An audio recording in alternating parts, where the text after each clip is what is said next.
Hello viewers, আসসালামু আলাইকুম। সবাইকে টিএনএন ওপু চ্যানেলের পক্ষ থেকে স্বাগত জানাচ্ছি। তো আপনারা জানেন যে রুট করা ফোনে আপনার কিন্তু হচ্ছে ব্যাংকিং কোনো অ্যাপ্লিকেশন প্রপারলি চলে না বা হচ্ছে ক্র্যাশ করে। তো আজকের ভিডিওতে আমি দেখাবো কিভাবে রুট করা ফোনে আপনি যে কোনো ধরনের ব্যাংকিং অ্যাপ্লিকেশন কোনো ধরনের ঝামেলা ছাড়াই চালাবেন। তো এটির জন্য ফার্স্ট অফ অল আপনাকে ফোনটি আমি দেখে নিচ্ছি যে আমার ফোনটি রুট কিনা।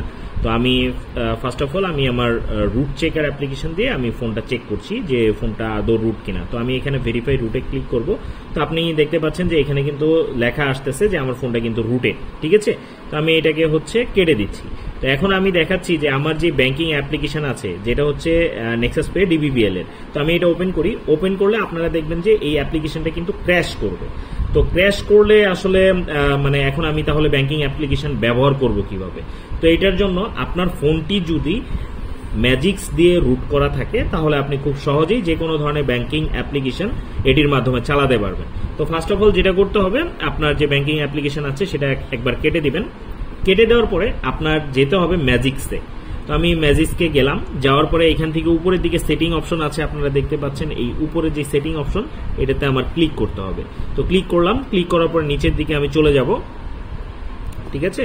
তো নিচের দিকে চলে যাচ্ছি। এইখানে দেখেন যে এই যে জাই জিংস নামে একটা অপশন আছে, এটাতে আমার ক্লিক করে দিতে হবে। দেন পরের অপশনটা ওপেন করে দিতে হবে। এখন এই যে কনফিগার ডিনাই লিস্ট এটাতে ক্লিক করতে হবে। তো এটাতে ক্লিক করার পরে আমার মূলত যেই অ্যাপ্লিকেশনটা আছে, যেই ব্যাংকিং অ্যাপ্লিকেশন মূলত আমি অপারেট করতে চাচ্ছি সেটাতে আমার টিক করে দিতে হবে। টিক করে দেওয়ার পরে এখানে আপনি ডাবল ট্যাপ করবেন। ডাবল ট্যাপ করলে এই ধরনের আসবে। তো এটাকেও আপনি টিক করে দিবেন। টিক করে দিয়ে এখানে আমার কিন্তু অলমোস্ট কাজ শেষ। আমি এখান থেকে বের হয়ে যাব। তো বের হয়ে যাওয়ার পরে এখন আমি যদি ব্যাংকিং অ্যাপ্লিকেশন যেটা আছে নেক্সাস পে এটা ওপেন করি তাহলে কি দেখায় চলুন দেখে আসি। তো নেক্সাস পেটা ওপেন করলাম। ওপেন করার পরে ভিউয়ার্স দেখতে পাচ্ছেন যে আমার ব্যাংকিং অ্যাপ্লিকেশনটা কিন্তু খুব সুন্দরভাবে রান করছে। এখন আমি যদি আমার এখানে পাসওয়ার্ড দিই তাহলে কিন্তু খুব সুন্দরভাবে সেটা চলবেও, ঠিক আছে। তো এইভাবে মূলত আপনি আপনার যে কোনো ধরনের ব্যাংকিং অ্যাপ্লিকেশন আপনি রুটওয়ালা ফোনেও কিন্তু ব্যবহার করতে পারবেন খুব সহজেই। তো এই ছিল টিউটোরিয়াল। ভিডিওটি দ্বারা যদি বিন্দু পরিমাণ উপকৃত হয়ে থাকেন তাহলে অবশ্যই আমার চ্যানেলটি সাবস্ক্রাইব করবেন, আর যারা ফেসবুক থেকে দেখছেন তারা অবশ্যই ফলো করবেন। ধন্যবাদ সবাইকে। আসসালামু আলাইকুম।